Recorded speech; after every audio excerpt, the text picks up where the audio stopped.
Dudley Dawson from Hogville's on our Lewis Automotive Hotline on a Thursday morning. And Dudley, how you been? It's been a couple weeks since I spoke with you. What's new? Yeah, been pretty good. Had a little interesting yesterday. We lived just a little ways away from where they picked up the Devil's Den dude.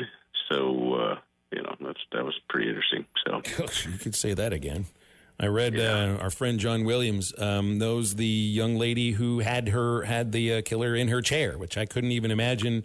You wonder who you're walking past in life sometimes, and then you wonder who might be sitting in your hair chair. That's frightening. Yeah, definitely. I mean, it's interesting, but thankfully they got him, and maybe everybody can start to heal now. Exactly. Hey, we hear from Sam Pittman later today. There's so many unknowns with this team, Dudley. I know we know who the quarterback is. I think we know center, left guard, left tackle. Give me some things that you know or that you want to know from Sam Pittman today. You think he can even answer some of these questions right now, or if it's just we'll wait and see? So I think they're going to be fine in running back too. I think Braylen Russell and the young man that they got to transfer in here have all had good careers, and I think they're going to be fine there. It'll be a by committee, I'm pretty sure. But I think the biggest thing, and it was in the spring as well. The wide receivers, how is this going to work out? You've lost a lot of production, with Tesla and Armstrong and those guys, and you've got a lot of young ones. You got a lot of speed. You got some height spread throughout there.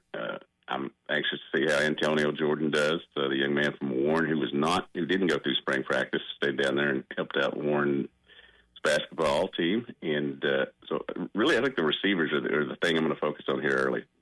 How long do you think it'd take in camp before we kind of realize what type of team we have? About 2 weeks. First day they start scrimmaging and start going live and hitting each other. How long do you think it'd take before Coach Pittman knows? Or do you think that he already knows what he has? Well, I think he feels good about what he has, but then again, you have such a diverse group of guys that come in, and I tell everybody these days, if 40 guys come in every year, I can give you a prediction on how they're going to do, but we don't really know for sure until they go up against each other. Go against somebody other than each other. And what I do think is probably by that second scrimmage, which I think is on the 16th, that they will have a pretty good idea of what they're going to do to push forward to the season.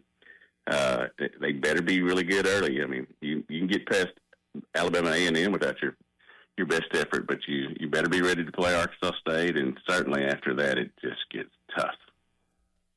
Generally you're looking at the preseason lines and you're seeing 5.5 is basically the over-under for Arkansas. You see where the media picked them. I forget where it was. Was it 13th, 14th? I mean, I'm not 14th, right behind Vanderbilt. That's right. I'm not doing any preseason win totals. I'm not guessing where the Razorbacks are going to finish, if they're going to make a bowl game or anything. There's way too many unknowns for this team and probably most of the others that they're playing this year. But what needs to happen in order to get to the sort of season where a year from right now, you have the same coaching staff and there's optimism. There's no optimism, even amongst, I think, some of the most optimistic fans. I think when they're looking at, we're going to be optimistic, they're looking at, it's just basically 7, maybe 8. I just, to me, there's so many unknowns. Something can happen that we're not thinking of. What is it that can get them to a level that nobody expects? I'd love to be the consultant and know for sure and be able to get part of that money they're doling out over there. But what I do think is if you meet expectations, you're going to have a new coach. If with expectations are 5 or 6, that's not going to work. It's a lot of things going on around here. A lot of programs that are being very successful. Obviously football's been the bell cow for so long, and it continues to set the mood of a lot of the fans, regardless of what else is going on in the other 18 sports and all that. I do think that the defense has a chance to be much better. I think they're better up front on the defensive line. They have a plethora of people back there in the secondary. I think that are good. I'm anxious to see about the linebackers. The defense, I think the offense is going to be good enough, but I think the defense is going to have to be really strong to be able to get them some wins in games like Memphis there early on, and then certainly, when you play SEC opponents, there are some wins there. You can see some wins, a pathway to wins. I just don't see a pathway to exceeding expectations right now. Hey, Dudley, Mike Elko, second year at A&M. Do you think they make a jump? Do you think they can be in that playoff 12? Well, I certainly like their quarterback. And, I think that, they did some good things last year and then didn't get to where they wanted to go there at the end. But, yeah, I think that's a program that I don't know if this is the way to put it, but probably has the right guy coaching them now, one that focuses more on the X's and O's and game planning than the periphery stuff. We got a question from a listener on the Lewis Automotive Hotline. Who's your top 5 quarterbacks in the SEC right now before the season starts? And I kind of think that's even difficult to answer. And is Lagway with that unknowns? And that boot on Lagway? I mean, if he can't go at Florida, that's what they've been doing. What the last 2 years is trying to find a quarterback. That could be disaster for Florida. And so how many people are going to put Arch Manning on the top of that list without ever watching Arch Manning play against a good SEC team, and you're just really going by last name or just what you're reading about? It's like, I understand questions like that, and I want to say that Tayen Green can be a top 5 quarterback in the SEC. It's just so much of that has to do with all the newcomers that are around him, and I don't know if it all works out. Yeah, I think Garrett Nussbauer, you've got to put at the top of the list right now. I think that he's going to have a really good year for LSU. Certainly got some weapons around him. I do love Lenore Sellers and what he does at South Carolina. Marcel Reed is in there. Taylor's in there. Arch Manning is in there.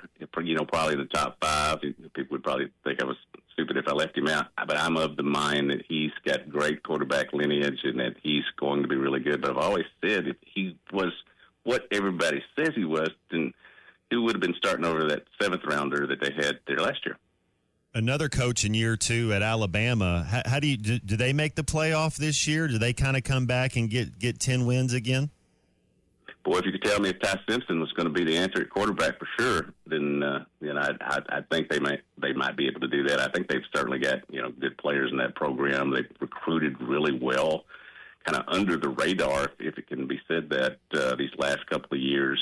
They've got certainly some talent, and I as you look at Alabama, it is hard to ever count them out of not being one of the top-tier programs in the SEC. And if you're one of the top-tier programs in the SEC, you're going to be in that 12 or you're going to be sitting around griping that you were 13th or 14th there at the end of the year. You think of a program like you just brought up, Matt, it's the same with Georgia and Gunnar Stockton. We saw a little bit more of him last year than they saw of Ty Simpson, and I liked what I saw from Gunnar Stockton. The thing, though, is like if I think of Tayen Green and I think of the question from our listener about top 5 quarterbacks in the SEC, if we're going by physical tools, absolutely. He might be in the top 3 in that case. Long, strong, hose of an arm. I mean, the accuracy, hopefully that's something that got a little bit better. And the ability to look off a receiver and maybe the idea of trusting your receivers a little bit more. And maybe some of those guys have to earn that trust too. And as fast as anything. If I were to think of the physical tools, there's no doubt Tayen Green is top 5 in the SEC, maybe top 3.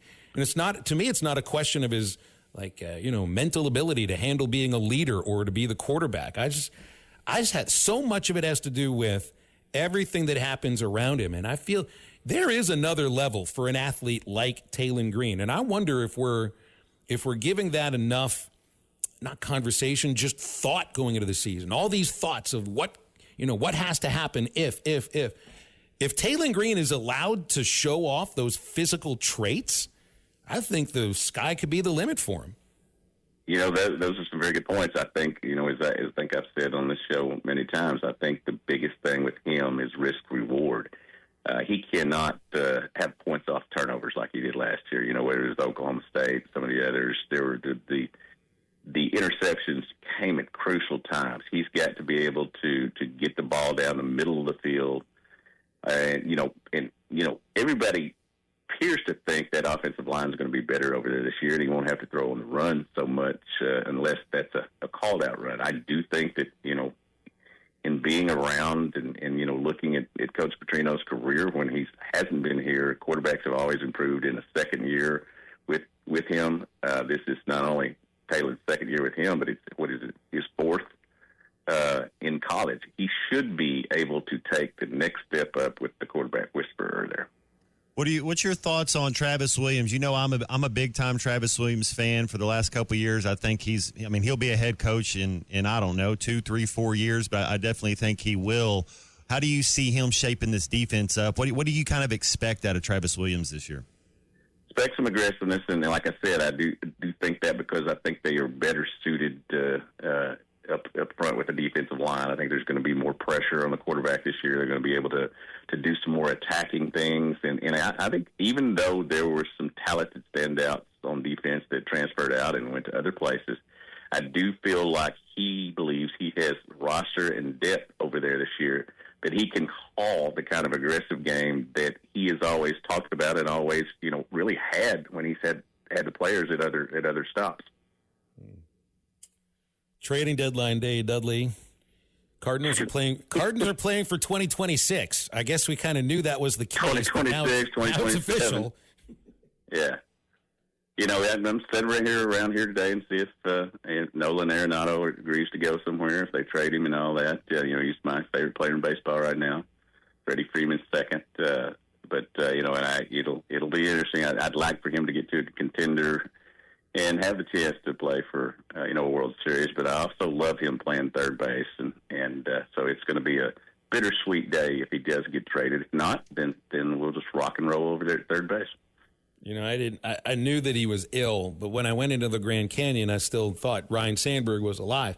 He was one of the more impactful players of my childhood, and I think being on WGN had so much to do with it. It's just the same idea as Dale Murphy, with TBS. It's just they were great players, but magnified by being one of the only 2 or 3 teams that truly was a national team because those games were televised all over the country.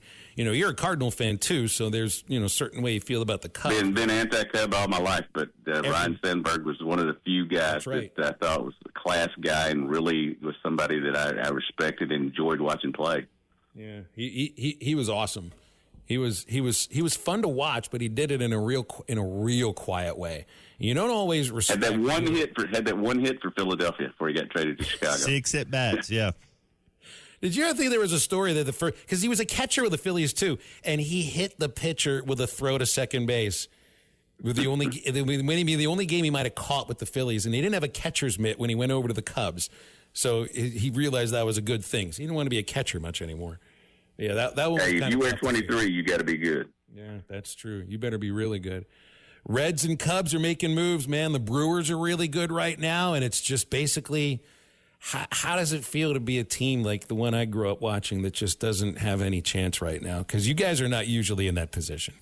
Yeah, and it's disappointing, especially since, I wasn't expecting them to be over 500, and they played so well there in the first half for the All-Star break, and things started breaking down. But you can't send the pitchers to the mound that we've been sending to the mound. The past 2 years, all of our pitchers have pretty much already have their AARP cards.